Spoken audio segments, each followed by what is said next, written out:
A Rádio Brasil Espírita apresenta agora a palestra com o expositor Frederico Menezes, com o tema Leis Divinas e Leis Humanas, que ocorreu em 25 de outubro de 2015 no auditório da Federação Espírita do Estado de Alagoas, na abertura da 4ª Semana Espírita de Maceió.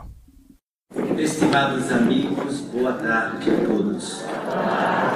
Recebam um grande abraço de todos que fazem a cidade mais linda do Brasil, Recife, depois de Maceió.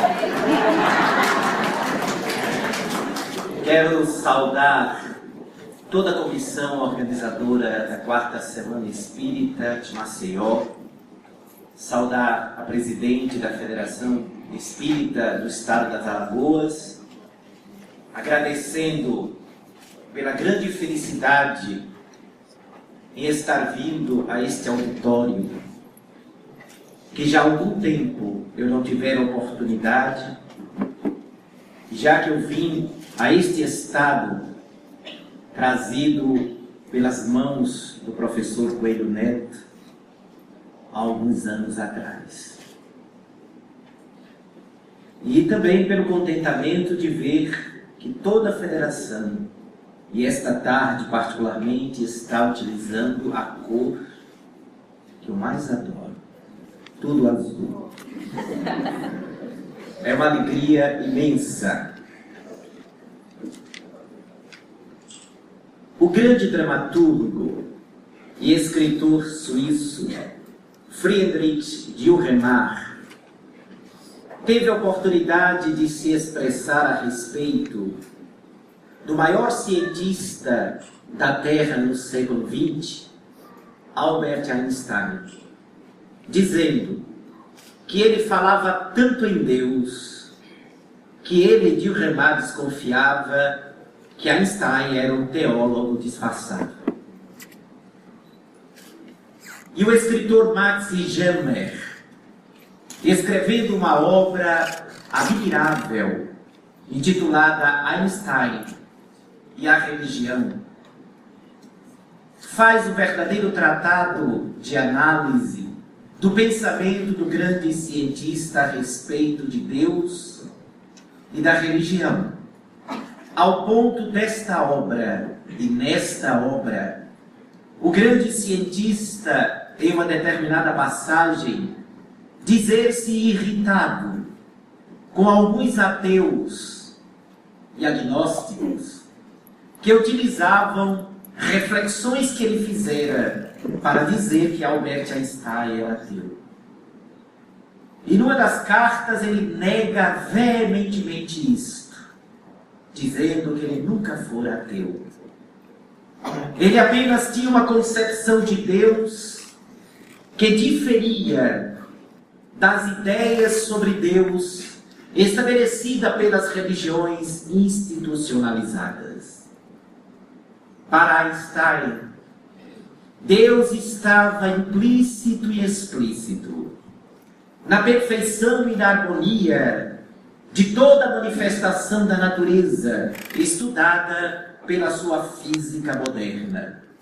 Aliás, o pensamento de Albert Einstein estava de acordo com o pensamento de um filósofo do qual ele era admirador profundo, Spinoza, que dizia-se crente em Deus, mas não o Deus defendido pela religião.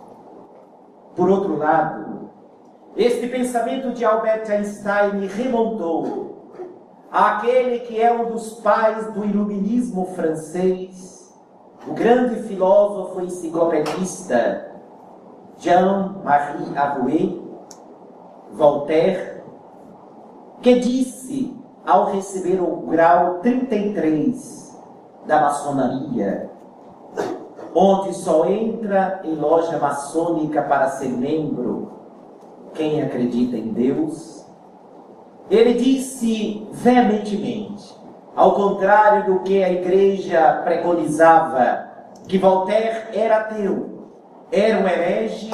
Voltaire disse: eu nunca acreditei no Deus que os homens fizeram. mas sempre acreditei no Deus que fez os homens. Há uma diferença expressiva na ideia colocada pelo grande filósofo. Os homens fizeram Deus à sua imagem e semelhança e adotaram nas suas religiões institucionalizadas esse conceito, apresentando um Deus antropomórfico, um Deus humano ou humanizado, um Deus com as mesmas deficiências da criatura humana. E os grandes pensadores, Spinoza, Voltaire, Einstein, não poderiam, sob hipótese alguma, aceitar a concepção de um Deus se assemelhando a um veterano, uma pessoa de barbas brancas, apresentando ira, revolta, arrependimento, até uma passagem que diz: e Deus arrependendo-se de ter feito o homem, imagine, o Senhor arrepender-se de ter feito a cada um de nós. Então Voltaire, pensamento adiante da humanidade, ele combateu a ideia institucionalizada de Deus. E tanto o filósofo francês, como Albert Einstein, como o conceito de Spinoza, aproxima-se da concepção espírita de Deus, da ideia da religião cósmica, a religião natural que Allan Kardec concede à humanidade para um estágio de uma era nova. O pensamento de Einstein, debruçando-se a partir da sua teoria da relatividade, mostra, segundo palavra textual do grande cientista, que ali estaria Deus, na perfeição das suas leis, no equilíbrio dos mundos, na harmonia dos sistemas solares, na força colossal do surgimento das galáxias, na perfeição do desenvolvimento dos detalhes por todo o campo, nas gramíneas, nos crisântemos, nas orquídeas e na concepção e perfeição do organismo humano. Muitos disseram que ali estava simplesmente o panteísmo, e o panteísmo nega a individualidade de cada um de nós. Einstein manteve-se firme na ideia de que o Deus que ele concebia era infinitamente maior e pleno do que o Deus concebido pelas religiões tradicionais. Mas coube a partir do século XIX ao pensamento do Espiritismo abrir para todos nós os horizontes mentais, para apresentar de uma forma mais detalhada e perfeita a própria ideia que viria a ser defendida por Einstein tempos depois. E eu creio que se Einstein, se Voltaire e se tantos outros, confundidos com o ateísmo, tivessem conhecido o pensamento espírita, fatalmente seriam espíritas. Porque a ideia do espiritismo, ao demonstrar as leis divinas, expressas da configuração do universo, cataloga-se de maneira elegante na obra magistral O Céu e o Inferno, quando no seu primeiro capítulo, falando do porvir e do nada, Allan Kardec viaja com um pensamento filosófico profundo, demonstrando que a ideia do niilismo, a ideia dos ateus, a ideia daqueles que acreditavam que o nada esperava o ser humano depois da sepultura. Allan Kardec demonstra que o niilismo se esgota em si mesmo, porque como pode aquilo que é nada produzir alguma coisa? E como pode o nada que não é inteligência capaz de produzir algo de natureza inteligente? Como pode aquilo que não se estrutura, que não planeja, que não tem meta, que não se organiza e que, portanto, não reflete, ser capaz de produzir a delicadeza de uma flor, mas, sobretudo, o gênio de um Einstein, ou o herói da cruz, capaz de morrer de braços abertos por amor a toda a humanidade? Kardec, então, faz esta viagem no livro O Céu e o Inferno, demonstrando que não pode existir o efeito sem que exista uma causa para desencadeá-lo. Partindo da colocação dos espíritos superiores na obra base do Espiritismo, o Livro dos Espíritos, quando Allan Kardec indaga as entidades superiores, aonde podemos encontrar a prova da existência de Deus? E a resposta é talvez das mais belas, elegantes e poéticas do Livro dos Espíritos. Num axioma já concebido pela própria vossa ciência, que nos diz: não existe efeito sem causa, e Kardec deduz: não pode existir efeito inteligente, sem que a causa seja também, por si mesmo, inteligente. Seria inverter o processo se assim fosse. Como pode aquilo que é energia desencontrada, segundo a concepção do ateísmo e do niilismo, ser capaz de produzir a delicadeza, a lágrima de saudade, o entusiasmo existencial, a felicidade por existir, o abraço do reencontro, o desejo de amar? E como pode aquilo que não tem inteligência produzir o pensamento de Niels Bohr, dar-nos a grandeza do poeta Rabindranath Tagore e conceber um ser como Chico Xavier, um homem chamado amor? Depois Kardec vai para a ideia das religiões sobre a vida imortal, sobre o que seria a vida futura. E ali ele vai esmiuçando o quadro para chegar ao pensamento espírita. A religiosidade cósmica, ao demonstrar que a religião natural é o caminho natural de todas as religiões.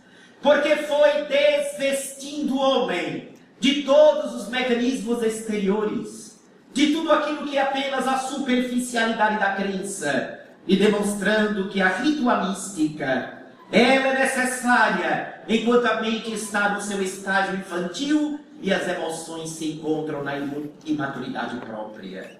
À medida que a alma evolui, à medida que a civilização progride, à medida que a sociedade cresce, então surgem mais necessidades de compreender melhor a vida, da mesma maneira como está íncita na natureza, este impulso que leva o ser humano a buscar o infinito. Quando nós começamos a fazer as primeiras viagens comerciais com os fenícios da antiguidade, depois que este homem dominou os mares e descobriu todos os continentes pelas grandes viagens marítimas, um dia ele parou e, observando o movimento das aves, o encanto dos pássaros, a beleza dos passarinhos voejando com graciosidade, este homem resolveu que desejava também voar. E aí, com os irmãos Wright, Bartolomeu de Guzmão, Albert Santos Dumont, nós tivemos o privilégio e a grandeza de viajar em grandes aeronaves. E quem tem dinheiro pode até almoçar em Paris e vir jantar no Brasil.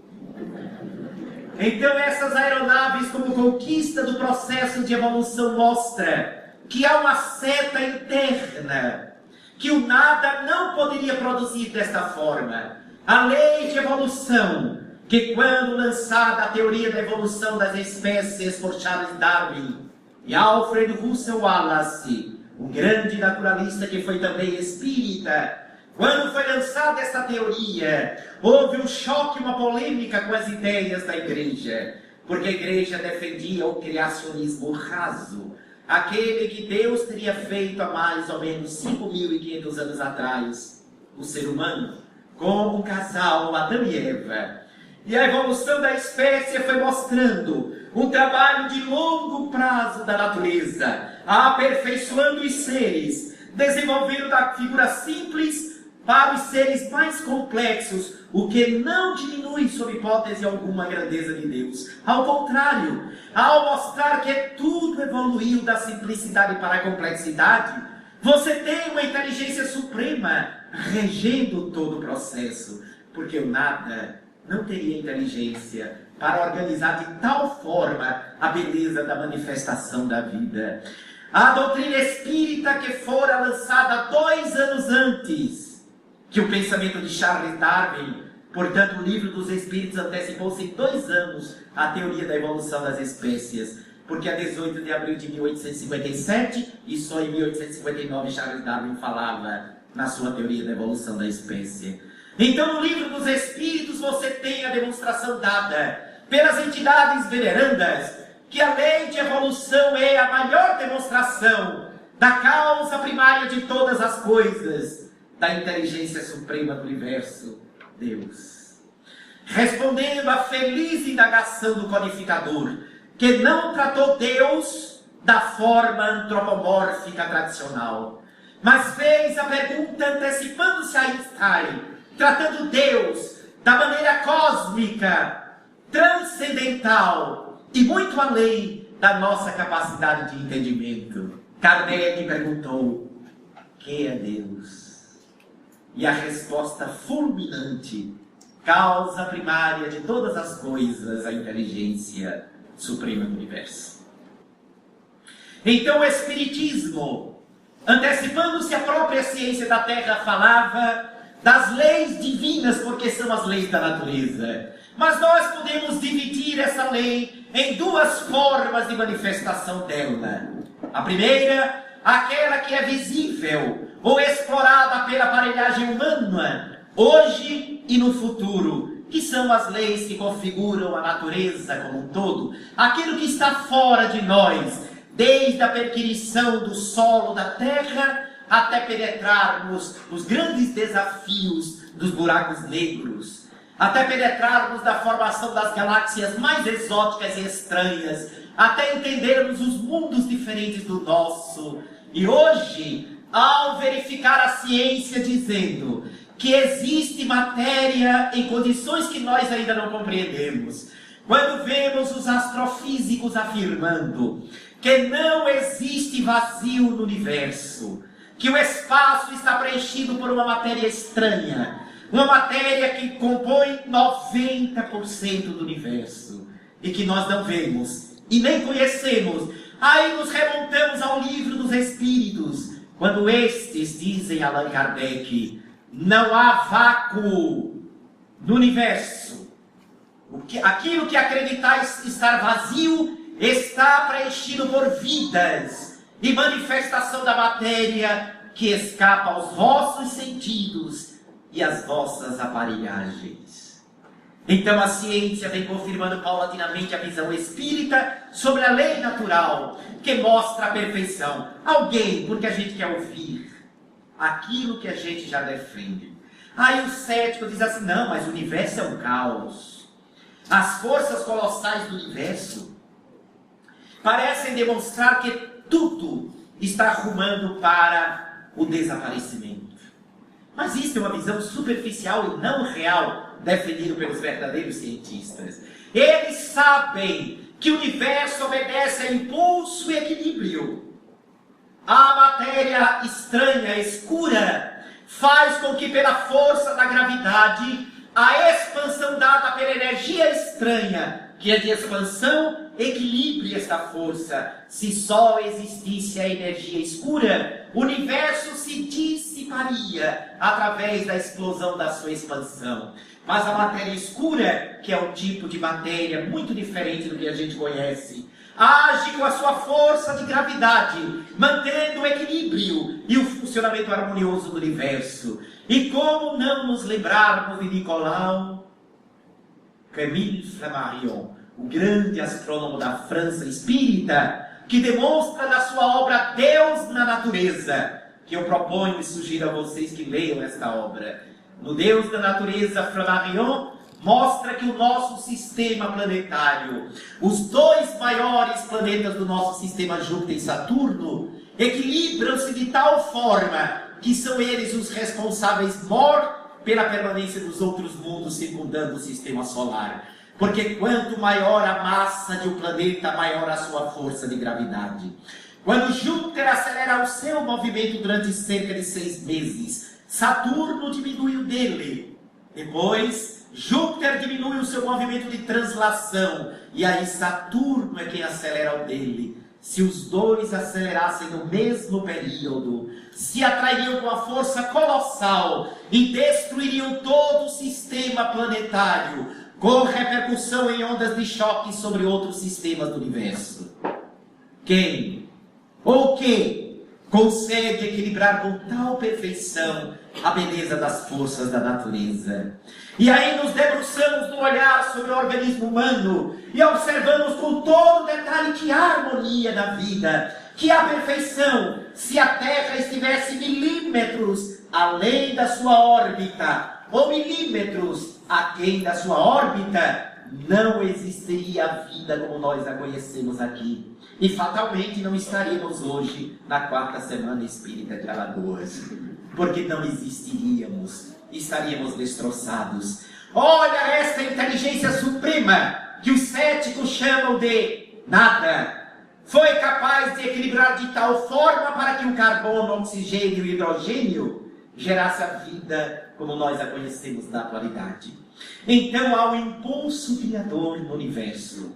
A lei da natureza, ou lei divina, está íncita em tudo que nós observamos com perfeição.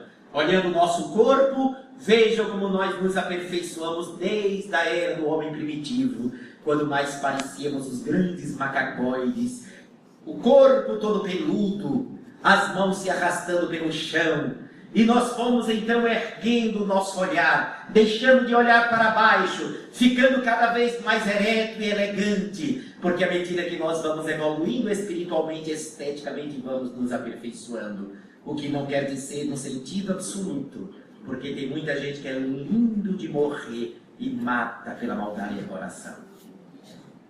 Então esse processo de evolução é demonstrado no nosso próprio organismo, que hoje ainda apresenta alguns requisitos do homem primitivo. No seu próprio organismo, por exemplo, o ator Tony Ramos. Com todo carinho, porque é um grande ator, mas que me referi aos grandes pelos que ele apresenta no corpo. Então nós temos ainda uma história que está gravada, mas isso mostra que há um aperfeiçoamento inteligente para todas as coisas, avançando através do tempo. As leis de Deus expressas na natureza é um dos pontos que a gente pode dividir, mas talvez aquilo que mais nos interessa de perto é a lei divina, que vai além daquilo que a ciência da Terra consegue detectar. Porque a ciência espírita parte do ponto em que a ciência dos homens não consegue avançar. Porque a ciência da Terra ainda permanece nos efeitos. E a ciência espírita remonta à causa. E a causa de tudo que existe, o ascendente de toda a manifestação, é a inteligência. E a inteligência é o espírito. Então, a segunda parte das leis de Deus, da lei natural, da lei divina, está na intimidade do ser. Quando na questão 621 de O Livro dos Espíritos, Allan Kardec pergunta: aonde está escrita a lei de Deus? E a resposta: na consciência. Porque ele deixou inscrita na natureza da sua criação o princípio imortal, tudo aquilo que deveria reger como lei da natureza. A lei de justiça, de amor, de caridade, de fraternidade, de solidariedade, de reprodução, da destruição, a lei do repouso e a lei do trabalho. Tudo isto são leis da natureza, são leis naturais, são leis divinas. E todas as vezes que o ser humano violenta uma dessas leis, incorre numa resposta que está também íncita desde os primórdios na lei de Deus.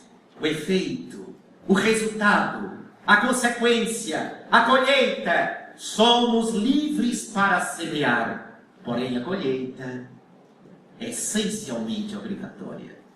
Para que ninguém justifique a sua queda pelos outros. Ah, eu só tombei por causa de fulano, ou por causa daquele pensamento. Não funciona diante das leis naturais e cósmicas da vida. Aquele adágio que nós utilizamos com uma facilidade muito grande. Vocês aqui talvez não, em Alagoas, mas no resto da humanidade usa. A carne é fraca, alguém já ouviu isso? Então a gente adora defender a nossa preguiça moral, dizendo que a carne é fraca. É claro que quando se está na matéria, a matéria exerce influência sobre o psiquismo, influência sobre a alma. Reencarnou, pode ser o missionário que for, estará submetido ao automatismo biológico e à força da matéria que age sobre todos os seres. Tanto é que o missionário pode falir. O espírito perfeitamente preparado pode tombar. Alguns e muitos na história da humanidade cumpriram parcialmente os seus objetivos traçados no mundo superior. Porque não é fácil. Basta ver a história de Santo Agostinho. Ou nós achamos que Agostinho virou a alma santificada da noite para o dia. Santo Agostinho, perturbado, pervertido, atormentado, deu um trabalho tremendo a Santa Mônica, sua mãe. A pobrezinha era uma santa, aquela sim. Ele aprontando e ela orando sem perder a fé de que ele seria tocado por Jesus. Quem ama não desiste nunca. E Mônica, lá estava ela, orando, sustentando, até que Agostinho, no momento de rompante, após determinadas experiências, volta-se para a grandeza de Deus, e a alma sideral, que compunha sua realidade íntima, rompe o automatismo da matéria, e ele assume a integridade da sua grandeza espiritual que já trazia como uma pérola lustral na intimidade da concha.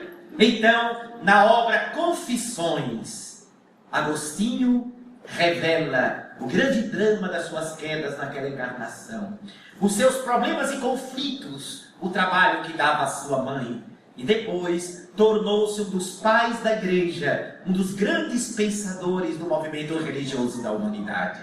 E como não lembrar que o próprio Francisco de Assis, e o pobrezinho de Deus, antes de tornar-se a grande alma que todos nós conhecemos, tornar-se entre aspas, porque ele já era um jovem que vivia nas tavernas, se divertindo com os amigos.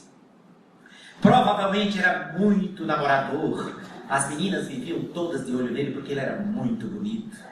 Naquela época não tinha WhatsApp, mas ele devia receber muitos bilhetes.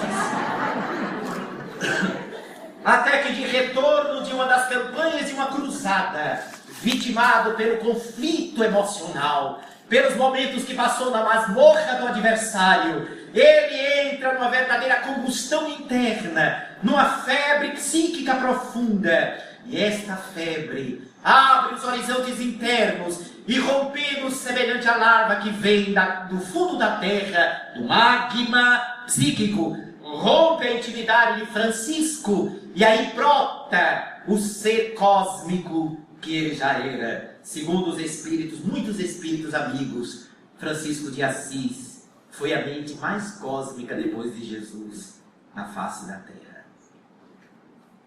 Então esta lei natural divina pede-nos para fazer ao próximo o que gostaríamos que ele nos fizesse. Não somos filhos simplesmente das injunções materiais. Nem mesmo o meio ambiente que exerce influência sobre as almas pode ser responsabilizado de todo pelo comportamento moral que nós indicamos os passos do próprio coração. Sob hipótese alguma. Porque somos almas antigas. E ao trazer na intimidade do ser o roteiro desta lei divina, todos sentimos como devemos proceder perante a vida. Se não o fazemos, é porque não nos permitimos amadurecer de tal forma o próprio coração que nos leve a um comportamento real diante da vida. O ser humano deseja ser feliz. Mas como ser feliz se não nos harmonizarmos com as leis de Deus? De que forma? 500 anos antes de Cristo, Sócrates já apontava o caminho da felicidade. Não. Felicidade, eu imagino Sócrates falando naquela época, não é você poder passar um final de semana em Pajuçá. Não é você ir para Maragogi, aquele paraíso incrustado na terra. Não. Felicidade, dizia Sócrates, era viver a eudaimonia, expressão grega que significa a prática e a vivência das virtudes. E ele explicava para os jovens de Atenas, ser feliz é pensar retamente, sentir corretamente, agir dignamente e falar com utilidade. Habitualmente, nós pensamos corretamente, sentimos dignamente, honestamente, agimos corretamente e o interessante, falamos com utilidade. Cada um faz a sua viagem interna para analisar essas colocações. E aí é fácil a gente saber por que é que ainda não nos sentimos felizes e por que é que adoecemos tanto. Por que é que a gente apresenta tanta mazela no corpo? Por que é que à medida que o tempo passa, quando sentamos à mesa, tem mais comprimido do que comida?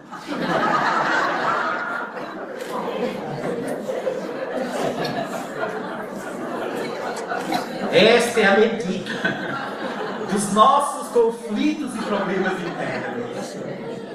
Nós paramos para refletir e começamos a entender por que, a despeito de termos algo em torno de 3 bilhões de seguidores do cristianismo da Terra, esses mesmos seguidores do cristianismo não se apresentam como pessoas saudáveis, felizes, leves. É tudo atormentado, cheio de conflito, perturbado, todo dia tua mazela. Tem gente que todo dia dói no lugar. Um dia é a cabeça, no outro é a coluna, no outro é o coração, no outro está com taquicardia, no outro a mão está suando, no outro está com tremor, no outro está acordando 3 vezes na noite, ou 4 ou 5, no outro está com bexiga baixa, no outro a bexiga subiu.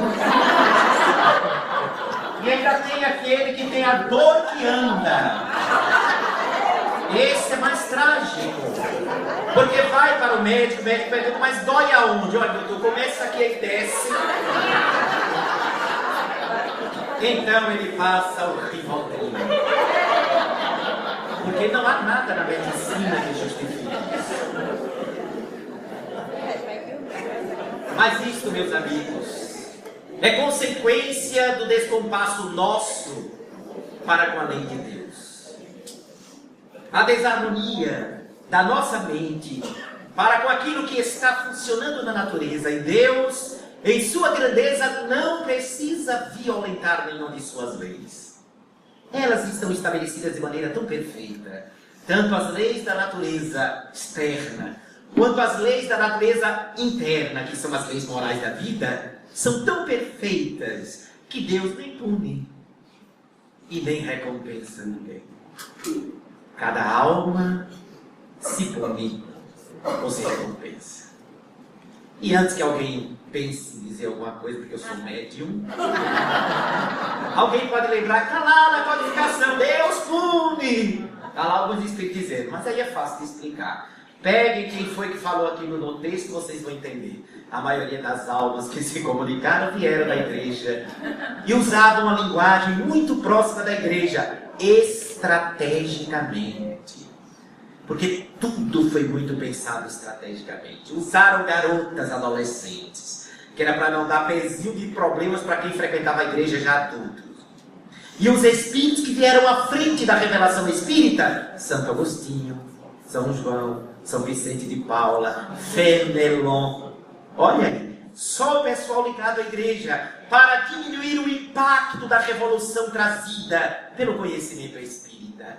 Mas depois você vai no livro dos Espíritos, você verifica como está bem postada a lei de causa e efeito, numa demonstração que Deus não é um ser pessoal, que fica dizendo, você tem um prato de comida, então vai ter tanto de luz. Não. Ou então você foi impaciente com aquele cobrador que nunca tem 5 centavos de troco. Também não. Cada criatura faz uma associação vibratória na intimidade da consciência entre o seu ato e aquilo que indica a soberana lei. É uma questão de frequência vibratória. Todas as vezes que eu odeio, e nada mais distante da lei de amor do que quem odeia, todas as vezes que eu odeio, eu sofro imediatamente o impacto daquele sentimento destrutivo. A primeira pessoa atingida pelo ódio é o ser que está odiando. Como lei natural de causa e efeito. Assim como o contrário também é verdadeiro. A primeira pessoa beneficiada pela ternura do amor é o ser que está amando. Não é nem a quem amamos, é o ser que ama. Porque quem ama já sente toda a leveza da existência. Quem ama supera todos os óbices do caminho.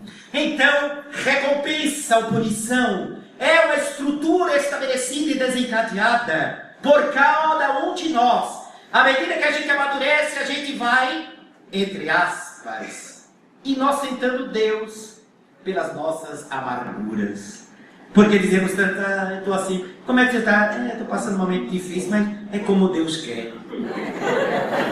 Acaba tá apanhando, perdeu o emprego, a esposa foi embora, o filho detratou, morreu outro filho, apareceu um tumor, um linfoma avançou na cabeça do homem. Tudo de ruim, é como Deus quer. Meu Deus, que crueldade terrível desse Deus. Que Deus frio. Ao ponto de fazer a pessoa sofrer. Não, mas foi por causa do pecado original de Adão e Eva. Nada mais injusto do que isto. Você pagar, porque um casal que você não conheceu resolveu comer um fruto que não devia. E o pior, isso faz tanto tempo e a gente ainda está pagando. Mas se fosse verdade, era para todo mundo pagar igual. O sofrimento, o fruto não foi o mesmo? Então por que você está sofrendo mais do que o outro? Ou a sua maçã que foi comida estava podre? Não. Então a lógica diz que não é Deus punindo o ser pelo pecado que cometeu. Cada alma, ao se desarticular para com a lei de Deus, se agride. E à medida que nós vamos nos esclarecendo na beleza da reencarnação, aí compreendemos que nós somos resultados do processo histórico que desenvolvemos em nós mesmos em múltiplas existências. Nós somos filhos de nós mesmos. Ninguém é culpado pelo que somos. E aí eu lembro uma frase da espiritualidade maior, que é um verdadeiro mantra para quem vive abatido, que diz assim: eu sou religioso, eu creio em Deus, tenho fé em Deus, que o Senhor vai dar um jeito na minha vida. Fazem 28 anos, 38 anos, 48 anos, 58 anos que ele diz: eu tenho fé em Deus. Quase desencarnando e continua a vida do mesmo jeito. O problema é que a frase mântrica, se é que a gente pode se expressar assim, diz assim: ninguém te pode fazer infeliz. Só tu mesmo. E é verdade. Ah, não, mas eu sou infeliz porque meu menino, eu orei tanto, me tornei espírito, pedindo a Deus que viesse uma criança cristal, uma criança não sei o quê, uma criança de junta, e um filho que nasceu parece que foi o prefeito do umbral. Mas você não está sofrendo. Não é porque o menino é rebelde. É porque eu não consigo lidar com o cãozinho que renasceu na minha casa. Só isso. Eu não tenho suficiente tolerância com ele, nem o amor capaz de trabalhar e não desistir dele, porque quem ama, não desiste. E o amor é a essência da lei de Deus. É o fundamento principal da lei cósmica da vida. Ah, mas também com o marido que eu tenho, com a esposa que eu tenho, só posso ser infeliz. Não. Você não é infeliz porque sua esposa é o que é, ou seu marido é a mala que se apresenta. Não, é como você encara a experiência do outro, como você lida com menos ou maior flexibilidade, amando e respeitando a individualidade que a pessoa é, e não a idealização que você tinha sobre a pessoa que você achava certo para a sua vida. Até porque você também pode não ser, está sendo descoberto agora que você não é a pessoa tão certa que o outro achava. É natural que, tendo defeitos, nós possamos decepcionar quem está conosco. Então o problema e o grande desafio é a sabedoria espiritual, de aprendermos a usar a indulgência, a compaixão, a tolerância, a piedade, o respeito pelo outro, a individualidade, apostando naquilo que nos encantou naquela pessoa, assim que nós o conhecemos. Aquela criatura que nos levou a estabelecer o matrimônio, o casamento com aquela criatura. Teve alguma coisa nele? Não sei, pode ter sido atração física, o jeito que ele tinha de sorrir, a inteligência que a pessoa apresentava, alguma coisa nos prendeu de alguma forma àquela criatura. Se for o dinheiro, aí acabou. Não tem mais. Então tem como resgatar o processo, deitando um olhar sobre a individualidade, aquilo que está no ser e que nos deslumbrou de alguma maneira. Então, ninguém pode lhe fazer infeliz. Só você mesmo. Esta é uma lei que, à medida que a gente se espiritualiza, porque viajamos por dentro de nós, começamos a identificar, não, eu posso me tornar um ser humano feliz. E eu começo a entender que eu posso determinar-me. A partir de hoje, ou a partir de amanhã, a partir dessa palestra, quando ela terminar, eu vou ser uma pessoa mais feliz.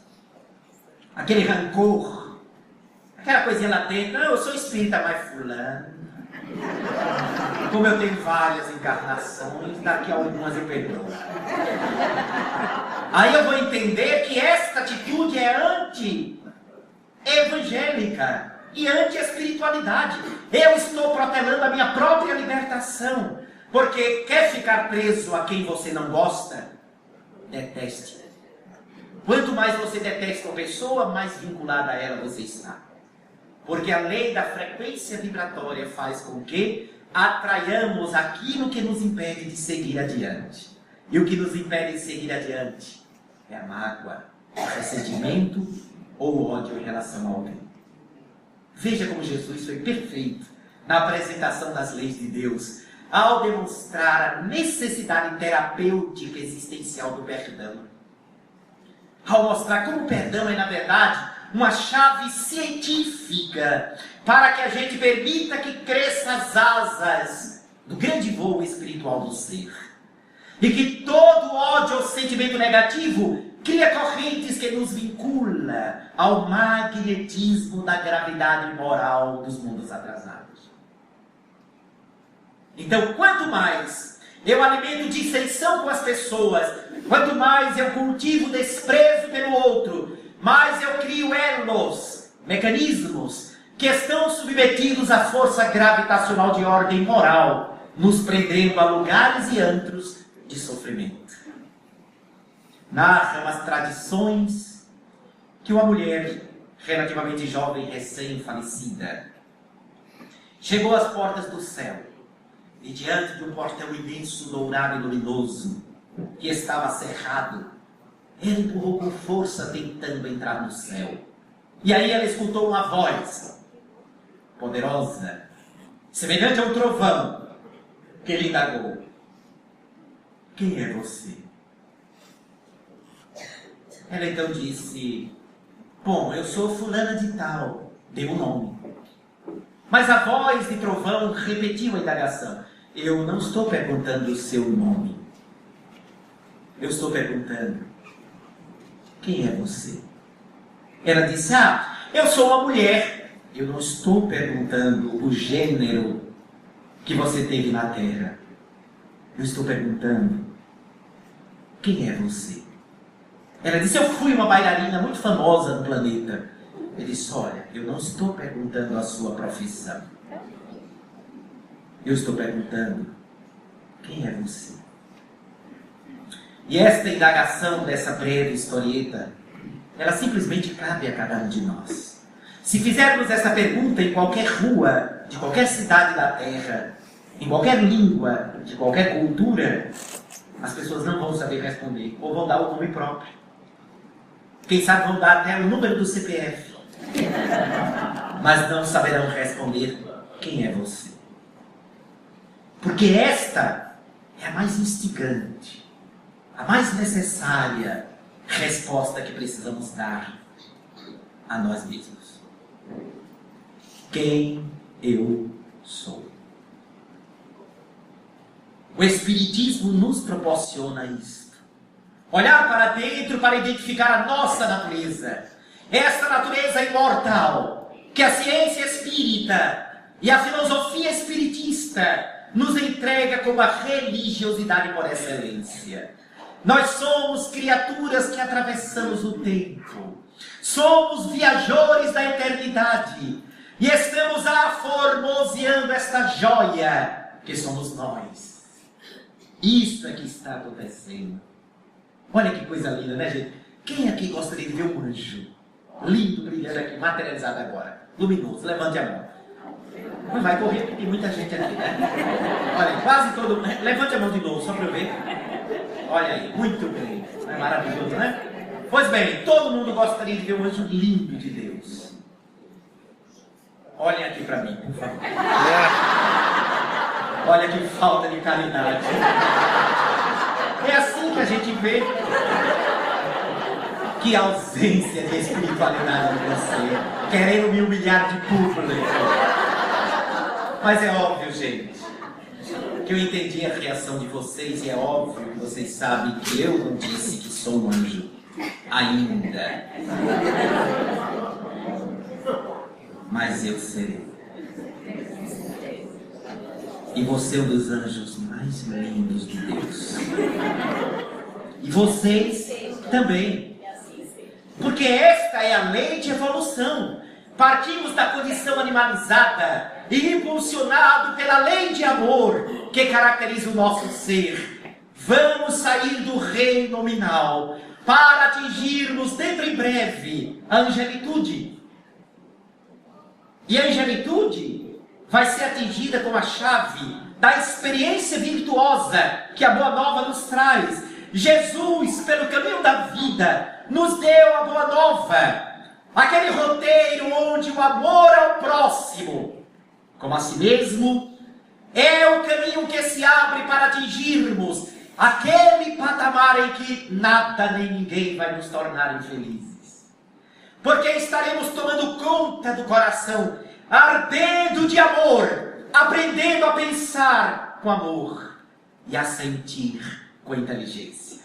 Amar com razão e usar a racionalidade com sentimento. Equilibrando, harmonizando, aprendendo a olhar o outro e ver no outro uma projeção daquilo que somos em essência. O outro não é a miséria moral que podemos atestar na dualidade. O outro é, na essência, aquilo que eu também sou. Que no budismo eles dizem Namastê. O Deus que reside em mim sauda o Deus que está em você. Quando aprendermos a sentir isso de fato, não como uma saudação ritualística, significa que já estamos atingindo o patamar da indulgência, da tolerância e da autoestima. Porque uma das coisas que mais nos atrapalha para viver a lei de Deus, a lei divina que está na nossa consciência, é este autodesprezo que nós temos. 7 bilhões de habitantes na Terra. E sabe qual é uma das doenças da atualidade? Solidão. Muita gente se sentindo sozinho e caindo na depressão por isso. Não está na solidão porque está deprimido. Fica deprimido porque se sente só. E o que é a solidão, gente? Senão a pessoa que se auto-abandonou. É um auto-abandono. É a pessoa que está desistindo de si mesma. Mas se sente completamente sozinho. É a pessoa que fez a opção de se sentir pior pessoa do universo. Quando, na verdade, nós todos somos seres de profunda interação magnética, vibratória, existencial. Nós precisamos uns dos outros. Fomos feitos para sermos alimentados pelo amor que vem do outro. O amor que sentimos alimenta o outro. O amor que o outro sente nos alimenta a vida. É fácil a gente até entender isso. Quando o casal tem um que continua apaixonado e o outro já nem tanto, aquele nem tanto já não dá beijo, já não pergunta como foi o dia, a lua já não parece com os olhos dela, o sorriso dela nem é um colar de estrelas, né? Então, quando uma parte já não está na mesma sintonia, normalmente o ser que continua gostando, mas não tem o equilíbrio ainda do amor desprendido superior, começa a ficar anêmico, a depauperar. A ausência do carinho do outro começa a adoecer a criatura, porque falta o alimento magnético do outro. Aquele magnetismo que nos preenche. E tanto é que quando se supera isso, que há uma volta, que há uma integração, a pessoa rejuvenesce. Quando chega no lugar, diz, mulher, o que é que tu tem? Tá bonita, tá jovem, tá diferente. Ela tá irradiante. Os olhos brilham. A face está oxigenada, hidratada naturalmente. Os cabelos são mais bonitos, ficam mais sedosos. Não é cabeleireiro, não. É sentimento. Tô amando. Quando é uma amiga, diz, tô amando. Quando não é nada, não. É assim mesmo, não sei não. Ela não quer dizer, né? Não criar problema no meio do caminho. Então, quando há essa ausência de elemento magnético, isso se reflete. Acontece também com o homem. A pessoa quer deixar de comer. A pessoa não encontra motivo para viver. Se entrega àquela ausência e ao autoabandono, tornando-se solitário intimamente. Não é solitário externo, é íntimo. Porque externamente está até cercado, mas intimamente a pessoa está assim. E por que é que eu disse que quem ama o próximo como a si mesmo jamais se auto-abandona? Joana de Ângeles coloca com muita precisão este raciocínio ao dizer: quem é solidário nunca estará solitário. Porque a pessoa que se volta para amar os outros está em constante construção de amizades e recebendo naturalmente as vibrações de amor das outras pessoas que alimentam a lei divina que está em nós. Porque veja só, não é tão bom quando alguém diz assim, você tem a oportunidade de ajudar de coração, e a pessoa que você às vezes nem conhece, olha para você com toda emoção e verdade e diz assim: Deus te abençoe. Foi Deus que te mandou aqui hoje. Gente, se a gente pudesse ver espiritualmente a luz que sai da boca e do coração e da mente dessa pessoa que disse para você: Deus te abençoe. Foi Deus que te mandou aqui. É uma energia tão bela, é uma luz tão rica, que quando atinge o alvo, a pessoa que fez o bem, ela se sente totalmente reabastecida, vigorosa, tomada por uma energia, como se uma tomada elétrica tivesse sido conectada àquele coração. O contrário também é verdadeiro. Imagina você passar e a pessoa diz: aquilo é um triste. Quando é religioso, é o pior triste que existe. É aquele que diz assim: tenho fé em Deus, que esse veste me paga. Ainda bota Deus na miséria do coração dele, na raiva dele. Então, ao mesmo tempo, vai aquela energia. Eu acho que todos vocês conhecem uma experiência aqui narrada pelo Chico Xavier. Ele ia atrasado para a sua oficina de trabalho. E uma pessoa gritou: Chico, por favor, Chico. Chico parou assim: mas eu estou atrasado. Aí ele disse: atenda, ele está precisando. Aí ele parou, voltou. E aquela senhora desabafou, chorou bastante, estava precisando, emocionalmente em frangalhos.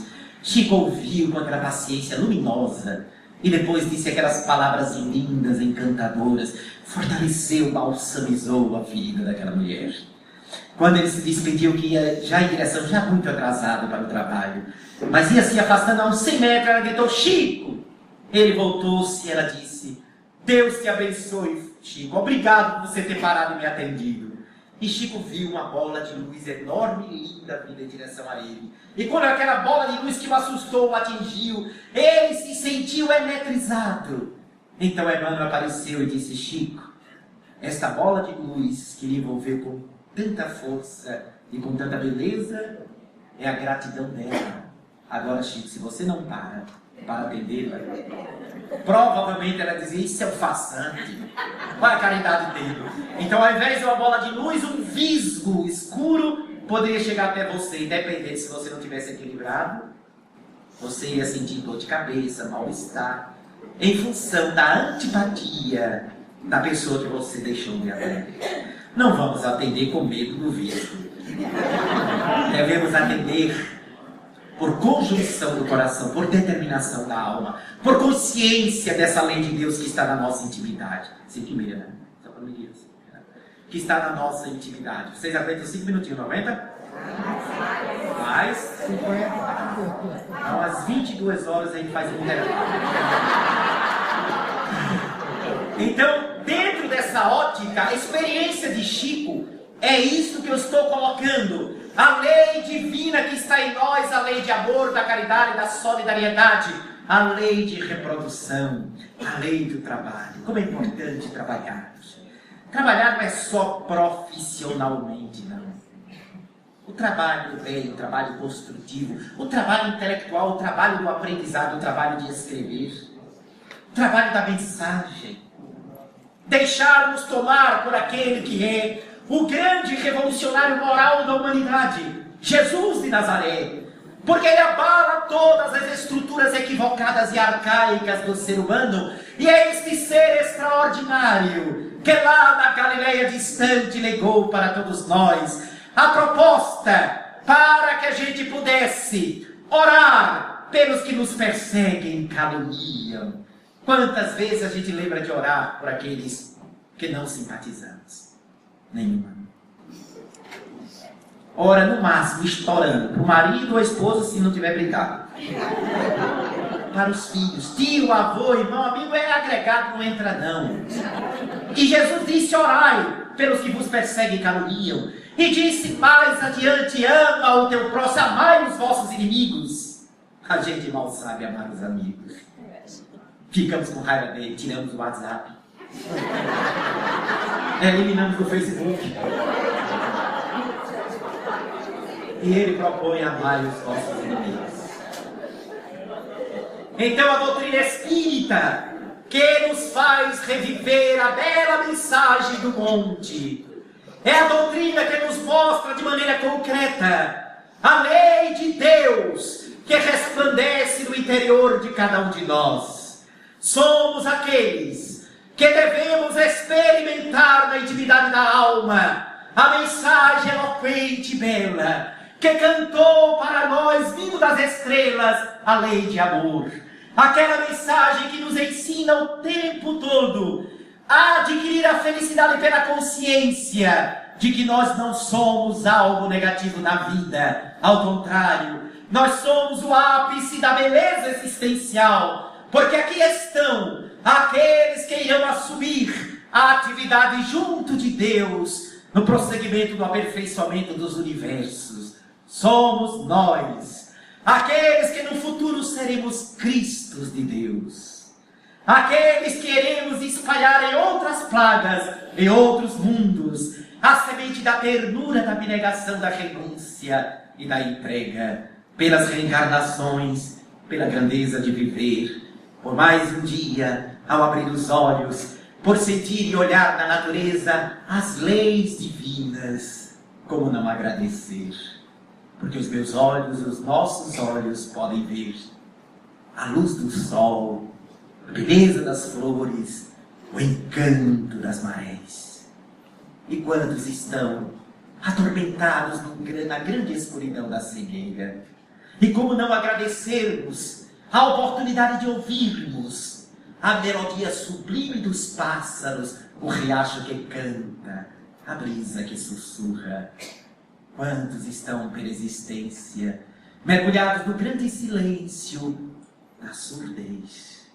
Mas como não agradecermos a força da nossa voz, a oportunidade de falar dele, do amor, da paz, da esperança, de cantar o amor, porque nós sabemos quantos estão pela vida sofrendo de afasia ou de mudez. E como não agradecer essas nossas mãos, que podem apertar outras mãos, fazer um carinho, apontar um caminho, sustentar um ninho.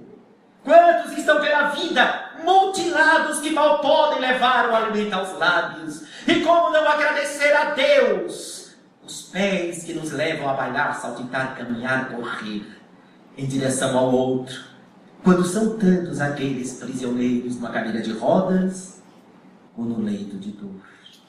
Como não agradecer a roupa que nos protege do frio dos raios do sol, quando são milhares que passam pela vida envoltos em andrajos de jornal? E como não lembrar do nosso cérebro sadio, porque com ele nós podemos orar, meditar, pensar em Ti, Senhor, quando são tantos os que sofrem de limitação mental, esquizofrenia, perturbação e até mesmo a síndrome de Down.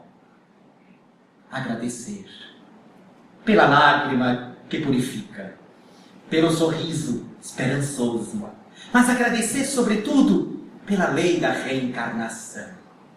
É ela que nos diz: estes que hoje não enxergam, não escutam, aqueles que não falam, os mutilados, os paralisados, os dementados, os que não têm a roupa, os que não têm um lar, um dia voltarão a enxergar, a escutar, a falar, a ter as mãos, os pés, a roupa, a ter um lar, porque toda provação é passageira, toda expiação é transitória. Porque devo agradecer pela vida que temos, pela riqueza do Evangelho, pela mensagem espírita e o carinho e a paciência com que vocês escutaram nesta tarde toda. O que é que eu posso dizer agora, senão? Muito obrigado, Senhor. Muita paz a vocês.